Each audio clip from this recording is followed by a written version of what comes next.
Good evening. Buenas noches.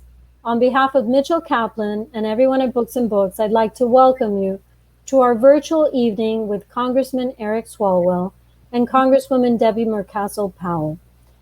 The Congresswoman has been experiencing some technical difficulties, so we're still trying to get her on. Hopefully she'll be joining us very soon. We're going to discuss the Congressman's new book, ENDGAME, Inside the Impeachment of Donald J. Trump, published by Abrams. We're incredibly delighted to have both of you with us tonight.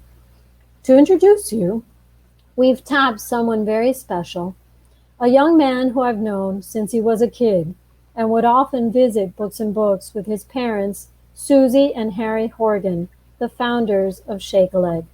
He's now grown up and hyper-gifted, and it's my sincere pleasure to bring him on stage tonight.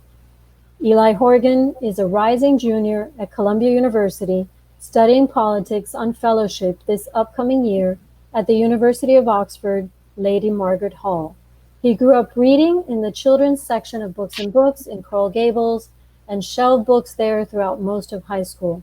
We clearly can't seem to get rid of him, nor do we want to. This summer, he's helping with Representative Javier Fernandez's campaign for Florida Senate. Eli, take it away. There you go. Hi, Eli. Hi, Christina. Thanks so much. That's I'm blushing. That's a really great introduction. Makes me feel a little big for my britches. It's my absolute pleasure to introduce tonight's author, Representative Swalwell, in conversation with Representative Mucarsel-Powell for Representative Swalwell's new book, ENDGAME, Inside the Impeachment of Donald J. Trump. To introduce the author, Representative Eric Swalwell grew up in California's East Bay. After earning undergraduate and law degrees at University of Maryland, he served as a prosecutor in the Alameda County District Attorney's Office. Elected to Congress in 2012 to represent the East Bay, he's now in his fourth term and serves on the House Permanent Select Committee on Intelligence and the House Judiciary Committee. Congressman Swalwell takes readers inside Congress and through the impeachment process, from Trump's disgraceful phone call with the Ukrainian president just one day after Robert Mueller testified to Congress, to caucus meetings and conversations with the speaker, to the bombshell public hearings and historic vote. And then what followed next, the holding of the articles, the news of more possible witnesses, and the sham trial in the Senate. ENDGAME is fascinating, a gripping read by a unique witness to extraordinary events. In conversation with Representative Swalwell tonight, we are honored to have Congresswoman Debbie Mucarsel-Powell. She earned her bachelor's degree in political science from Pitzer College and her master's in international political economy from Claremont Graduate University. In 2019, Representative Mucarsel-Powell took her oath to represent Florida's 26th congressional district as the first Ecuadorian American and first South American immigrant member of Congress. The representative stood out in the freshman class of the 116th Congress, where she was appointed to the House Judiciary Committee, where she sits on the Immigration and Citizenship Subcommittee and the Crime, Terrorism, and Homeland Security Subcommittee. She also sits on the Transportation and Infrastructure Committee. Please remember, throughout the duration of tonight's event, you're encouraged to speak up and ask questions. In our virtual format, please find the Ask a Question box at the bottom of the screen to do so. I'll also take a moment to remind you that you can order ENDGAME, Inside the Impeachment of Donald J. Trump, by clicking the button on the screen below. Every order supports your locally owned independent bookseller, Books and Books, and helps us to stay in business. Thank you. Now, without further ado, let's welcome Congressman Eric Swalwell and Congresswoman Debbie Mucarsel-Powell. Thanks so much. Great. Thank you, Eli. Thank you, Books and Books, for hosting us. And I have to thank my colleague, DMP is what we call her, so affectionately.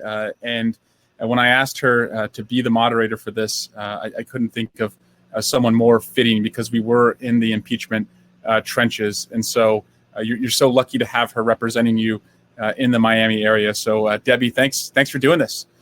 No, thank you so much, Eric. It's so great to see you with my crowd over here with Books and Books. When Eric asked me to join him this evening, I mean, not only is Eric a dear friend, and you know, we've become family after that experience. We went through so much through the impeachment process, but also Books and Books. If Books and Books invited you, Eric, I guarantee you, your book is going to be a great success because they know which books to choose. So it's my pleasure. I'm so glad. I apologize. It took me a little while to be able to log in, but here I am, and let's get going. Yeah, let's do it. And just, Debbie, so people know, right before we got on this interview, you and I were on a Judiciary Committee conference call because the work just doesn't end. We have the Attorney General coming before our committee in a couple weeks. And so it seems like we're just in this vortex of unaccountability by the president. Well, while we have Donald Trump in office, our work is never going to end, right? I mean, we have a president who is becoming, and I, you know, I've been thinking a lot about this, Eric, and everyone that's listening in. When we took this oath of office, and I know that I've taken this oath twice now, when I became a citizen and then when I started serving Florida's 26th district, but it was truly to defend the Constitution against foreign and domestic enemies. And that line has really stuck with me. And the more we see the complete disregard to protect American lives in places of war or here in the United States, it is clear that we have an enemy of the American people sitting at the White House. And so, no, our work is not going to end until we are able to elect Joe Biden, reelect because he was vice president, but really to elect Joe Biden to the presidency. So one of the things that I wanted to ask you, Eric, you know, I know that you have 2 young kids. I've seen you. I remember when we were going through the impeachment process, sometimes you had a little darkness under your eyes. You hadn't gotten a good night's sleep. One of them had woken up. But how did you find time with your family to write a book? Well, I didn't start this term, and I don't think you started this term expecting that we would be impeaching the president. But once it got underway, I felt like this was something that had to be, you know, chronicled. And as we started to hear from different witnesses who risked everything to hold the president accountable, I also wanted to have, you know, testimonials to their courage and a tribute to their courage. And so at the end of each day, after our depositions below ground in the Intelligence Committee room, and then above ground where we had the public hearings and also, you know, the impeachment articles, at the end of every day, I would put my daughter down, who was 1 at the time, and instead of singing her a song or reading her a bedtime story, I would just take out my phone, use a dictation app, and tell her what had happened that day. Oh, wow. And it would transcribe it. Yeah, it would transcribe it on my phone. And so what's funny, Debbie, is that the only way she would go along with it was if I did it in a sing-song voice. And so I had to, you know, kind of say it in a way that she was interested. So one of the recordings goes like this. And Mr. Schiff told Mr. Meadows, please sit down. You are not recognized. It sounded like a Dr. Seuss book. So I think it's also a children's book if we release the audio. Well, we're going to have either a constitutional lawyer, an attorney general, or right. the president, whatever she chooses. Yep. That's right. She's heard it all. And it is true that Adam Schiff and also our chairman, Jerry Nadler, talks to some of our Republican colleagues as if you're talking to a child. So it's very fitting because that's how they behave. Jerry's literally telling them during our last few hearings, hey guys, just a reminder, please put on your masks because if you don't wear a mask, you're going to expose us. And it does feel like he's leading the Judiciary Committee, but also running a daycare. Exactly. So I know that you talked a lot about your childhood in this book. And how do you think your childhood actually shaped doing this work during the impeachment investigation? That was what was so fascinating about the first night of the articles was that we were allowed 5 minutes to explain why we were supporting this. And you could see that most of our colleagues on the Democratic side, they were offended and they felt a responsibility to stand up because of experiences they had as children or heroes they saw, you know, growing up around them. And you sharing your story about, you know, Ecuador and just the fear that we would slide toward being, you know, undemocratic. That was, you know, very persuasive and from the heart. And for me, I told the story of my dad, who was a police chief, who lost his job because he stood up to a corrupt mayor when he was the police chief. And he was told that if he was to fix parking tickets and make cases related to the mayor and his friends to go away, he could keep his job. And my dad said no. And so he lost his job, and our family moved from Iowa out west. And at the earliest age, I saw that he was willing to lose his job to do the right thing. And I saw you and a lot of our colleagues who are quote unquote frontline members, people who represent, very purple districts, willing to lose your job to do the right thing. But I think the right thing is going to be rewarded by your constituents. Yeah, no, I remember you telling that story actually. And before we get to the next question, Eric, I think we had used the example that when we were going through the impeachment process, Donald Trump withholding that aid that was so needed in the Ukraine, and you used the example, and I remember I used it in Florida here. It says if we had gone through a hurricane and we needed that aid desperately, and he would say, okay, but first I need you to do me a favor, to the governor, to the mayor, whoever was managing that aid. And I remember you used a similar example, right? Because of your dad and that experience of that corrupt mayor, that he was not willing to do something because people weren't willing to go along with his corruption. And it felt like, here I was 34 years later after my dad was asked to do me a favor, though, and said no, and he stood up to a corrupt mayor in a town of about 6,000 people, and I was with a bunch of colleagues who were standing up to a corrupt president. And my dad worked hard and instilled those values, I think, in his children, because he hoped that if we were ever in the position he was in, we would model him and not defy or go the other way of what he had done. And by the way, Debbie, I don't know if you knew this, but my dad grew up as a kid between Kendall and Alameda County in California. His mom lived in the Bay Area and his dad lived in the Miami area. And so we've always had long ties to the South Florida area. And when I was 11 years old, my first trip to really anywhere was to Miami in August of 1992. And we were there right smack in the middle of Hurricane Andrew. So your example, having lived through Andrew, really resonated with me, because I remember going to the open fields at a local park as the National Guard were dropping off supplies.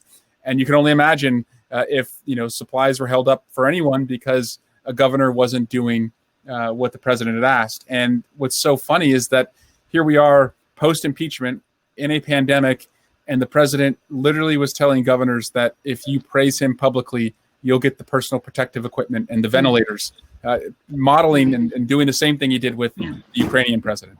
Yeah, that's right. Now, let's move a little bit forward, and let's talk a little bit about John Bolton. We had so many discussions about bringing him in, and I know that part of the decision to not bring him in is because we didn't have the time to yet again get in another court battle. And he now has criticized the impeachment process, and he never came to testify when he had the opportunity to actually do the right thing, the patriotic thing, which we saw, General Vindman doing. And most of them immigrants, I have to say that it took a lot of the immigrants to come forth, because we really appreciate the freedoms this country has offered. So what do you write about John Bolton? What are your thoughts there? Yeah, his book is called In the Room Where It Happened. But I think the room where it happened is where you and I sat in that Ways and Means committee room, where Masha Yovanovitch and Fiona Hill and Lieutenant Colonel Vindman came forward and gave sworn testimony, not in a book, not through sources, but sworn testimony to hold the president accountable. And, his coming forward now and Monday morning quarterbacking what we did, it's like a firefighter showing up as the building's in rubble and ashes and saying, hey, guys, I'm here to help. What can I do? I mean, it's too late. And also, we don't have to wonder what would have happened if we had put everything on hold to chase John Bolton in the courts, because we are right now, our committee, waiting for a ruling around Don McGahn on the same issue. And it hasn't even gone to the Supreme Court. And we just learned last week that the Supreme Court decision on Don McGahn will not come until after the election. So we weren't willing to wait for an election the president was trying to rig to happen, to do something about it. Yeah. Yeah. And, I saw an interview, Eric, just recently of John Bolton, and he was saying that we made it very political, that it was too political, that we made a mistake moving so quickly, and also that it was too narrow. The articles were too narrow. And my thoughts, and you can tell me what you think there, but we did move quickly. We had been investigating for months, and the reason why it wasn't partisan, it wasn't because we were not trying to prove our case and talking to our Republican colleagues. The reason why it wasn't partisan was because our Republican colleagues in the House were never going to stand up to Donald Trump. And I talked about that in the book about the days after the Russia interference campaign. And so when I went to Congress, and I ran the same reason you did, which was to be more collaborative and to find partners across the aisle. I ran against a 40-year incumbent in my own party who had been regarded as the most liberal member of Congress. And I was raised by two Republicans and married a Hoosier from Southern Indiana who grew up with the Pences. And so I'm around Republicans all the time. And for 4 years, I was able to work constructively with Republicans. But when Donald Trump came in, I saw something change, and it really evolved. At first, it was that they were afraid of him. They knew what he was doing was wrong. And as one Republican on the Intelligence Committee told me from Florida, she said, when he tweets, he wins. Another Republican from Florida that I was trying to convince to get on board with an independent commission around Russian interference kept telling me, a former Republican from Florida, kept telling me, I will work with you. I will engage with you on this. I think it's a good idea to have this bill, but I need to keep talking to my leadership. And every time there was a new indictment, or the Michael Flynn story broke, or the Trump Tower story broke, I would text him the news story and essentially say, okay, are you ready now? And he just kept punting on the issue. And I finally realized they're never going to come around. And so we put together a persuasive case where one senator said during the impeachment trial, Senator Lamar Alexander, he said, you guys proved your case. I just don't think the president should be removed for it. So I don't think we ever were partisan about this. It was a very thoughtful, purposeful, laid out case. We just never had people across the aisle, other than Senator Romney, who were willing to be open-minded about it. Yeah, I think that he deserves a lot of credit. So what do you think now, and I've been thinking a lot about this, the inaction by this president after we received information that Russia put out a bounty to kill American soldiers in Afghanistan.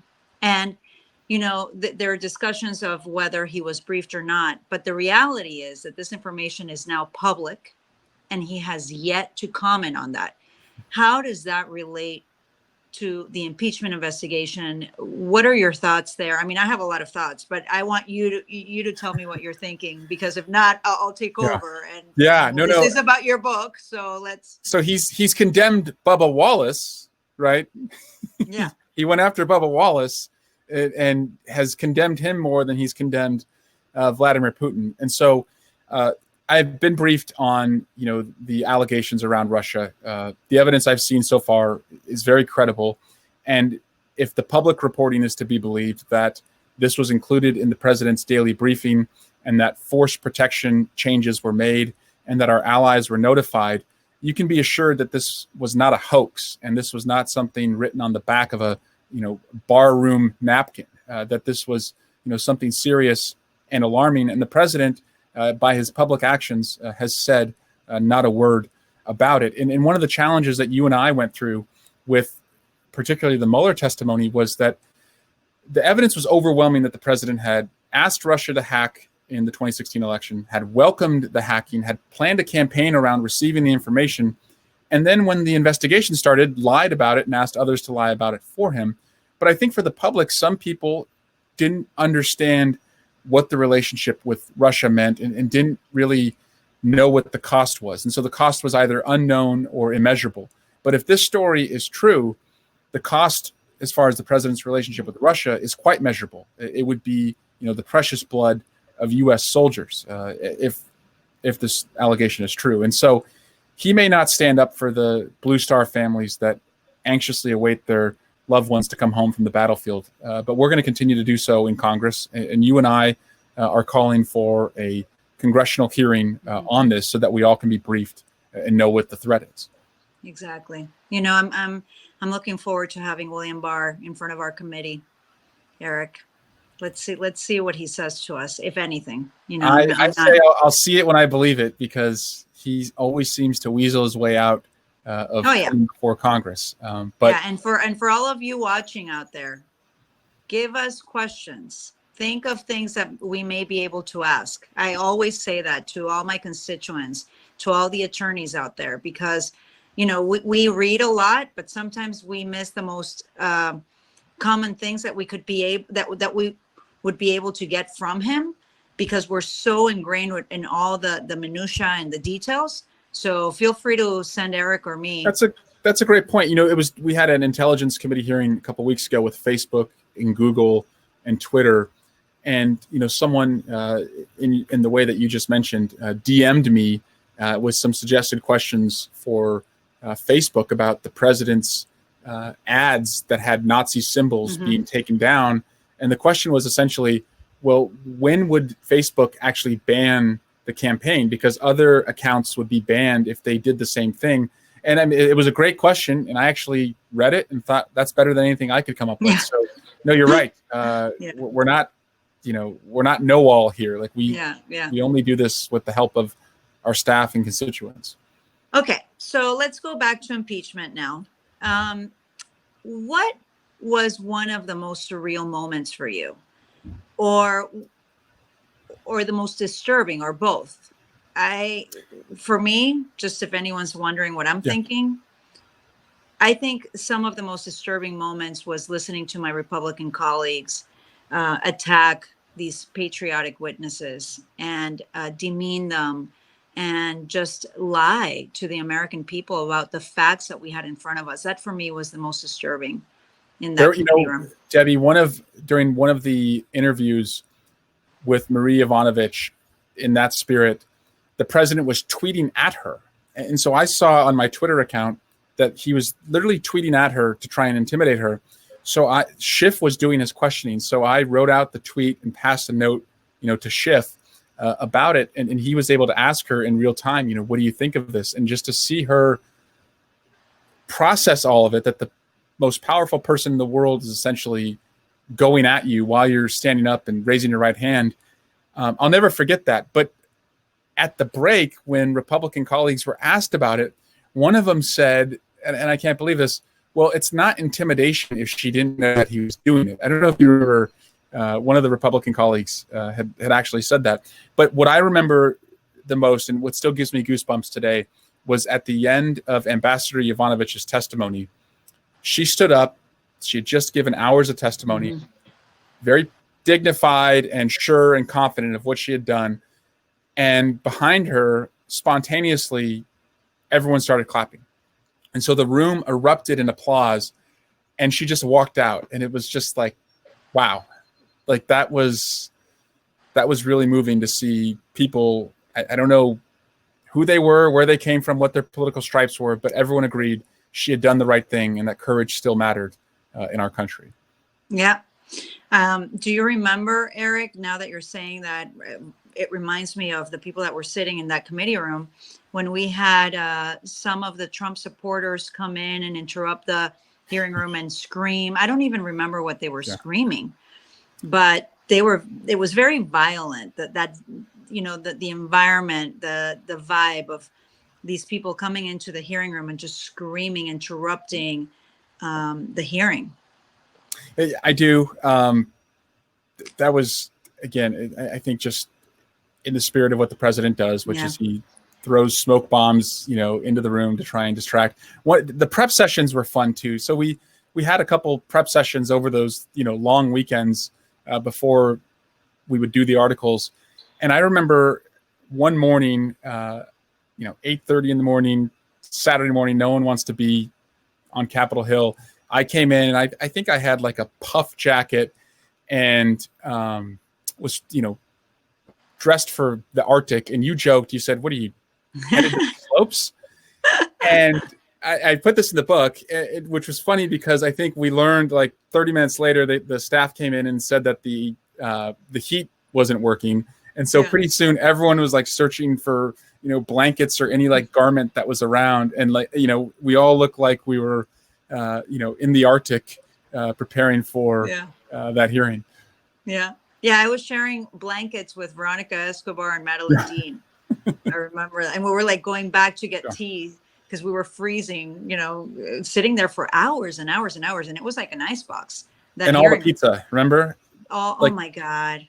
It was just pizza every day. It was pizza and like very like wings. Didn't we get hot wings at some point? It was like 10 p.m. We hadn't eaten for hours. And then we would go to the back. The staff had brought us food. And it was like the junkiest food that we ate during the entire But it was funny. We're all like chowing down food. And then the lawyers come in and they're like, okay, here's what we think the articles of impeachment should be. So you have 24 of us sitting around a long conference table. Again, just greasy pizza and wings in our mouth, and the lawyers are laying out, what the articles were. I don't know if you remember, but we were, I don't want to say split, but we were weighing whether we should basically ring the president up for whether it should be a long receipt for everything that he's done, or keep it more focused so that the American people could really track and it could be all encompassing. Do you remember?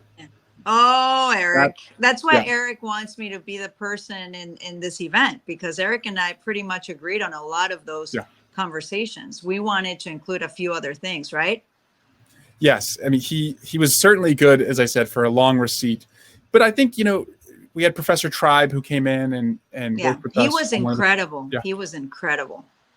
And I'll never forget Norm Eisen, who was on the staff. Norm Eisen said, the reason we're going to lead with abuse of power is that is the highest of crimes and misdemeanors that someone could commit. And they referenced back and called back to the Federalist Papers where Alexander Hamilton wrote about abuse of power and, figuring that, there's no crime that would be worse against the Constitution than doing that. So you chose, I actually love the name of your book, Endgame. But impeachment wasn't the end for this presidency. Right. So what is going to be the end, Eric? It's really, there's two end games in sight. And end game is a chess term. It's the last moves on the board before checkmate. And, if we don't get this right at the ballot box, the end game will be the evolution of Trumpism, which will take us to an autocracy and to the place where you talked about in your speech about the articles of essentially a dictatorship where the rule of law and the freedoms of speech and press are all thrown out, and instead it's really the president protecting himself and his friends. The other end game is redeeming and restoring and rebuilding our great country. And I'm inspired that after the president was sworn in, millions of women went to the street and marched. After a tragedy not too far from you at Parkland, the March for Our Lives generation was born. We won the House with your seat and about 40 others in the midterm elections. And we just won in the off year in Virginia and Kentucky. So people, I think, are awakened to what we have to do. And we impeached the president. He was not removed by the Senate. But I think the end game is, the impeachment and removal at the ballot box. Yeah. I'm glad that you're bringing that up specifically, because I get asked all the time, what are we going to do to make sure that we protect our election systems, our votes? And we have a great supervisor of elections here in Miami-Dade County, Eric, and also in Monroe County. But the tactics that the Republicans use for voter suppression, as you know, we have Amendment 4 that was passed overwhelmingly by voters in Florida. The Judge Hinkle recently ruled in the favor of these voters that they should have That's restoring the rights restored. Yeah. And now our Governor DeSantis, is once again appealing that decision. So that's just another form of voter suppression, because even if he loses that appeal, many of these individuals that can get their vote, their right to vote restored, are going to hesitate to do anything illegal because they don't want to break any rules, commit another crime. So it's just another tactic. But That's right. I think that we have to have a really serious discussion as to what our plan is going to be, especially as members of the Judiciary Committee. You're also in the Intelligence Committee, but what we are going to do if we have an election that is very close and President Donald Trump refuses to leave office. So you're asking me a question that Carol has asked in the chat feature here. I see it. She's asking, can we? So you're prescient. She said, can we feel confident of secure, honest elections in November? And I wrote back, as you and I were talking about 10 minutes ago. I said, no, we can't, because this president is enabling voter suppression, misinformation, and welcoming foreign interference. But what we can do is absolutely overwhelm the ballot box by making sure that we turn out and that the result cannot be denied. And it's so obvious. Mm-hmm. So that's what we have to do next. Now, a submarine mission, I believe, has to take place where, beneath the surface, we're in the courts, we're fighting, secretaries of state and county registrars to make sure that people have access. But we want to make sure that we're talking about the issues people care about, like predominantly healthcare. And my fear, Debbie, is that if we talk about voter suppression, that voter suppression begets voter suppression. Because think about that, single mom in South Florida who's budgeted maybe an hour on election day to go to the polls. Yeah. And if all she hears the Democrats talking about is that the outcome is going to be rigged by the Russians, or you're not going to be able to vote, you'll be purged from the rolls, she may say, I got to get my little girl to bed. I've got to feed her and bathe her first. I don't have time for this. It's not going to matter anyway. So I think we have to lead with the issues that get people there, continue to fund as much as we can with the power of the purse, election security, and be prepared for the day after the election. Because one cybersecurity expert who worked for a Fortune 100 company is the chief cybersecurity officer there, told me he's not as afraid of the Russians hacking and interfering right now. He thinks that they'll hold their powder, keep their powder dry, and interfere the day after the election. He said, look, Donald Trump's not going to accept the result. He's going to say that the mail-in balloting is fraudulent. And so what the Russians would seek to do would be to try and amplify stories around people's ballots not being counted or fraudulent votes coming in, and just trying to create more chaos in the United States. And so, we have to make sure we hold social media companies, accountable as well, to make sure that in the days between the election and inauguration, that they're not contributing to the chaos that could ensue. That's exactly right. So I can't see the chat. Are there other questions? Yeah. So it says ask a question. Let's see. So here's one that I think you and I both have something to say about. Are you involved in any new investigations regarding the president's misdeeds, his corruption through Barr of the Justice Department, his lack of response to U.S. troops being killed, his request for other countries to help him win the 2020 election? Of course, Bolton's book alleges that he was seeking help from China and Turkey. Go ahead, Deb. Okay, I'm sorry, Eric. I now can see all the questions. Yay. Guys, I'm actually very good with technology for whatever reason. You're usually the IT help desk. You're the one helping others. Yeah. So the investigations, this is the last one that you just read, right? The lack of response to U.S. troops being killed. Yep. So one of the things which I just mentioned is we are going to have the Attorney General in front of us July 28th, and we are preparing for that. It's something that if we get all the information, it's going to fall more under the committee, the Intelligence Committee, for that investigation. And I don't know, Eric, if you've already spoken to the chairman, if you're taking any steps there, but I'm going to look forward to hearing from the Attorney General to see what exactly he knew. And one of the things that I'm going to focus on, and I don't want to say too much of what I'm going to be asking, but I am going to be asking the Attorney General about Russian interference in our elections, because he, at one point, right when he took that post in 2019, said that he agreed that Russia had interfered. So I'm curious to see what else he knows about the reporting that he killed American troops in the place of war. I don't know if you've had any conversations with the chairman, with Chairman Schiff. Yeah. So what we want first and foremost is for the whole House to be briefed, because we think that the more our colleagues know, the more you can create a groundswell to hold the administration accountable. And so they almost benefit by keeping the information discreet and compartmentalized. And so we want the whole House to get briefed on what we have seen on the Intelligence Committee. We just want more Republicans to see the information. And it's kind of going back to what I was talking about in the days after 2016, where I was going to Republicans and saying, okay, do you believe me now? Do you want to join us now?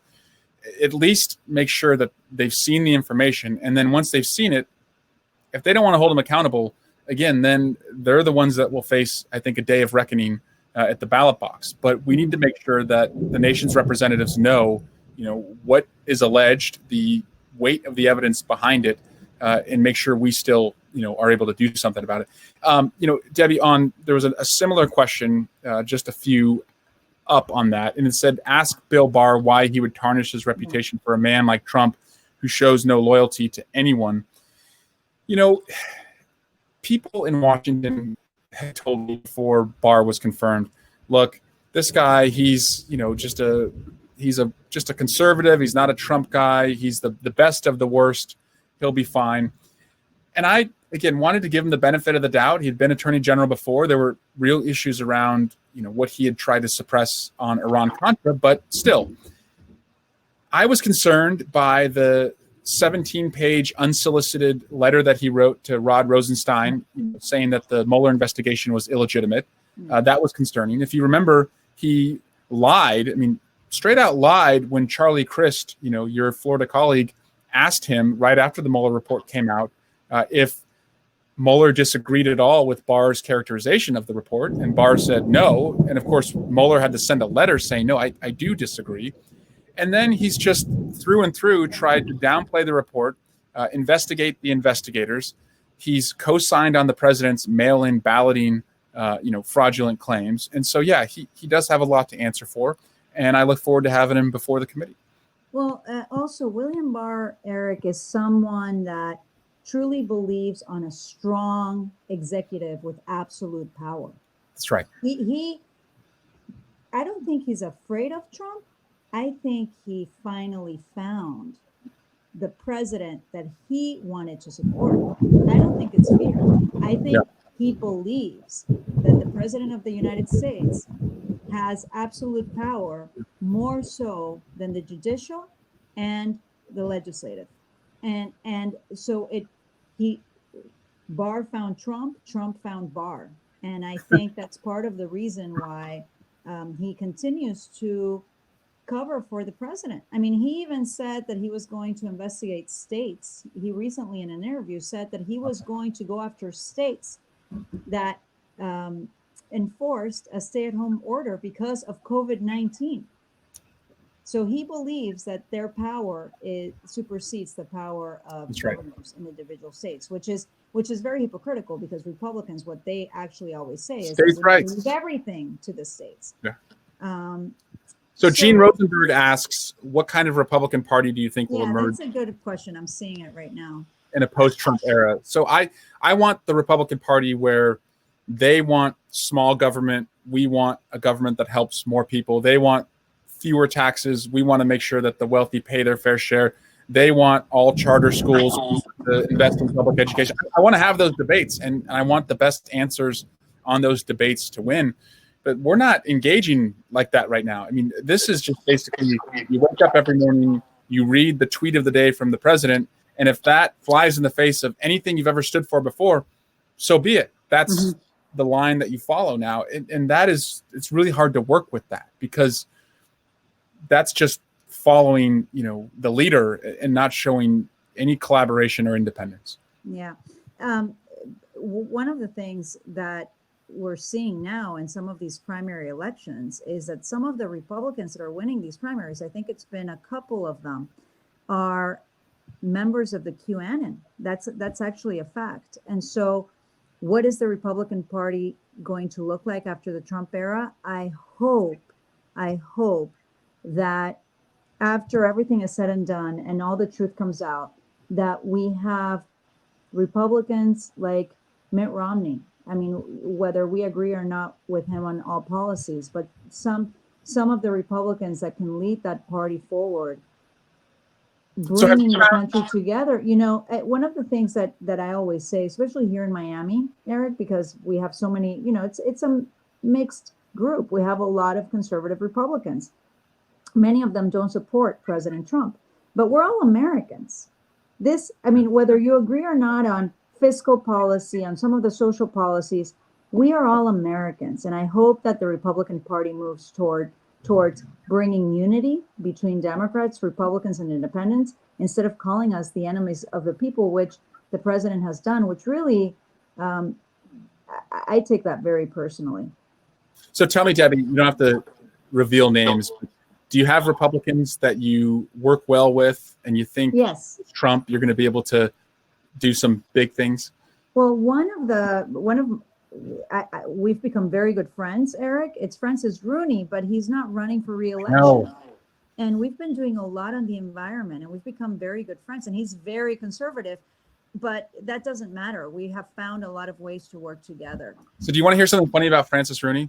Yeah. So and I put this in the book. He would sit in the interviews with the witnesses in the SCIF. So that's the secure compartmentalized information facility. You know, the Republicans called it Schiff's bunker.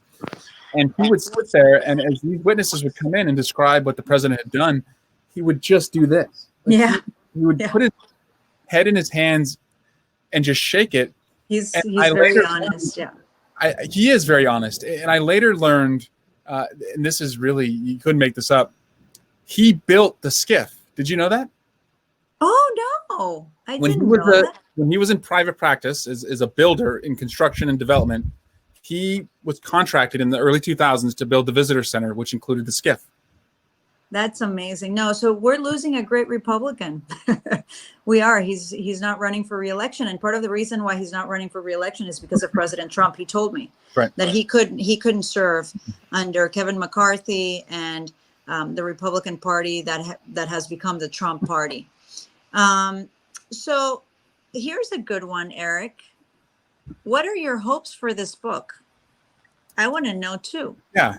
Well, my hope is that it begets more courage. You know, my thought was that if I write about the people that came forward to tell their stories of corruption, because we were all wondering for years, are there heroes on the inside that will speak up? If we tell the stories of people like you and others who are in tough re-election races and could have just put your head down and said, you know what, it's not politically popular to do impeachment, I'm going to take a pass on this one. If we tell the stories of just our colleagues and staff, the people behind the scenes that work so hard to hold the president accountable, that people would read it and say, okay, like, I want to do the right thing too. So it's a profile, you know, in the courage that so many showed throughout this process. It's also, you know, selfishly a tribute to my dad. I wanted to, you know, write a story that, you know, expressed the lessons that he imparted on me. And, you know, this was a very public way to do it. And it's really also a call to action for all of us that we're not helpless. That if Vindman and Fiona Hill and Yovanovitch can show courage and show up in that hearing room where they're getting tweeted at, we can show the courage of registering to vote and moving our feet from the town squares and the town halls all the way to the ballot box and vote for change. I love that. I'm so glad that you wrote this book, Eric. I am definitely going to, I started it. I haven't finished it, but I'm going to in the next few weeks. So I'm excited about that, but I'm also going to be recommending it to all my friends. It was an incredible experience to go through it with people like you that really showed the commitment, the integrity, the devotion to protect our democracy. And we need to continue to do that. So it's such an honor for me to serve with you. And Same here. I'm glad we've become close friends through this experience in the Judiciary Committee.